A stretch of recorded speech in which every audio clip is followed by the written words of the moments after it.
I'm standing outside the Gallagher Convention Centre in Midrand, where the first morning of the National General Council of the ANC Youth League is due to take place.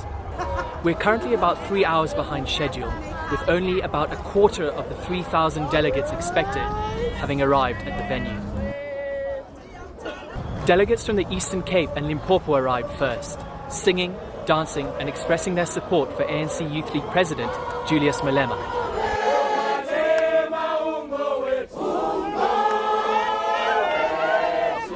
While for some delegates, the wait seems to have taken its toll. The theme for this year's ANC Youth League policy gathering is economic empowerment for the youth. The Mail and Guardian asked delegates about their views on the proposed nationalisation of mines. It's not actually about the president calling for the nationalizations. This is actually a collective resolution from the branches, various branches, and they've decided to call upon the nationalization of it. It's not actually an issue of the president. It's about the young people who are leading the ANC Youth League.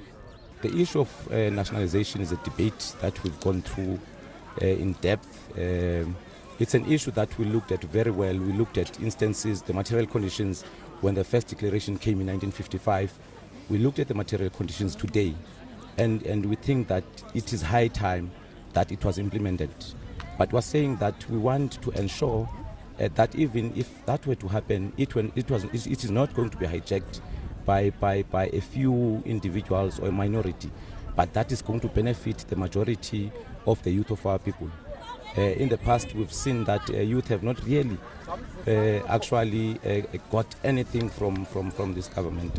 So we're saying it's high time that the youth benefited. As you know, that South Africa is predominantly a young country. Yeah, because for many years the mines, they are in our land, and for many years they're only just getting things like diamond, coal, everything. They're taking it away. And if you can even memorize or recognize it for yourself, the people who work in the mine, you can work in the mine for 40 years, but when you retire, you only go out with 20,000. So what's that? It's sabotage. My personal view with nationalization is that there must be a way that people should actually benefit. Of course, understanding everything that is there with regards to the mineral rights as the government, the owner of the land and all of that.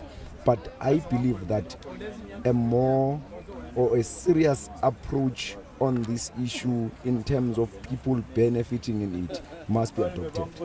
In terms of the Freedom Charter of the African National Congress, it has been indicated that the people of the country will share the wealth of the country. So we are supporting the views, and it is the right time for us to benefit, especially as young people. Who should benefit from the nationalisation of mines? All the citizens. This actually, if you reflect back, it comes initially from the Freedom Charter that was funded in 1955 in Kliptown, where we said that the land shall be shared equal amongst those who live in it. This is actually, when we look onto the context of it, it actually simplifies that particular perception. We are saying that the proceeds from that should be filtered to the issues that we've set as priorities, issues such as education, issues of skilling young people and so on, issues of making sure that young people are assisted in terms of being trained to become entrepreneurs and so on. And how should the nationalisation of mines be carried out? Well, initially in the past we embarked on trips where we went to Venezuela, we went to Zimbabwe. People have got, were sent to believe that coming to the issue of nationalization is also going to have a negative impact. But when you check in countries like Venezuela, it is very successful, and we have got faces. We can't just decide to wake up in the morning and embark on that particular process. We'll have to take it face to face, and we fully rally behind it.